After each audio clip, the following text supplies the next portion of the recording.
m'appelle Pascal, je suis paraplégique depuis presque 30 ans, plus de 30 ans.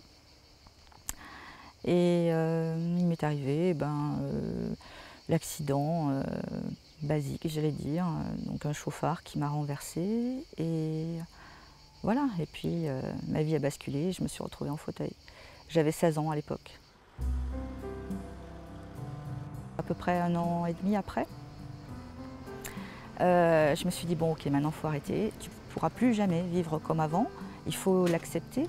Et à partir de là, par contre, tu dois pouvoir faire autrement. À ce moment-là, j'ai eu la chance de me retrouver dans un centre de rééducation fonctionnelle et me rendre compte qu'il y avait quand même des choses qui étaient encore possibles, qu'on pouvait par exemple apprendre à conduire tout en étant paraplégique, ce que j'ignorais complètement à ce moment-là. Donc, on pouvait aussi travailler ces transferts pour arriver à avoir une autonomie, moins dépendre donc de l'entourage. En fait, je voulais reconquérir ma liberté, tout simplement.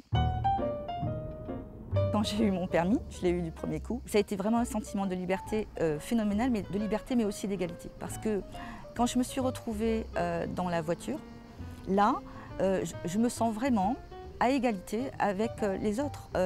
Il n'y a aucune différence entre moi et un autre automobiliste quand je suis au volant de ma voiture finalement. Et ça, c'était aussi quelque chose de très, très, très important pour moi.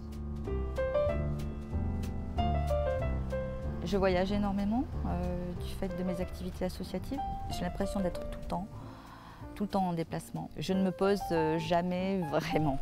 Et quelque part, j'aime ça parce que ça me donne toujours l'impression d'être en mouvement.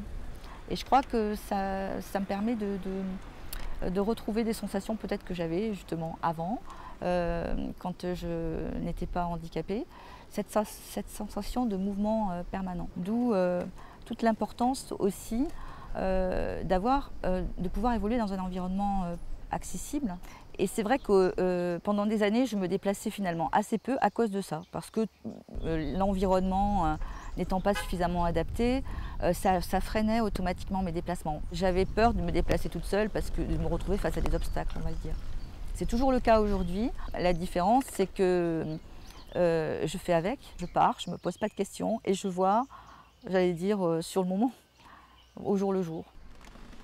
Par contre, malheureusement, certaines aides techniques qui sont de plus en plus sophistiquées peuvent coûter très très cher. Même si moi j'ai besoin d'un équipement relativement simple, un frein et un accélérateur au volant, c'est quand même sur mes deniers personnels que finalement je paye la compensation dont j'ai besoin. Ce n'est pas du tout la société qui la paye pour moi. Si je voulais ironiser un peu, je dirais que c'est presque du luxe d'être paraplégique ou tétraplégique au jour d'aujourd'hui. Voilà.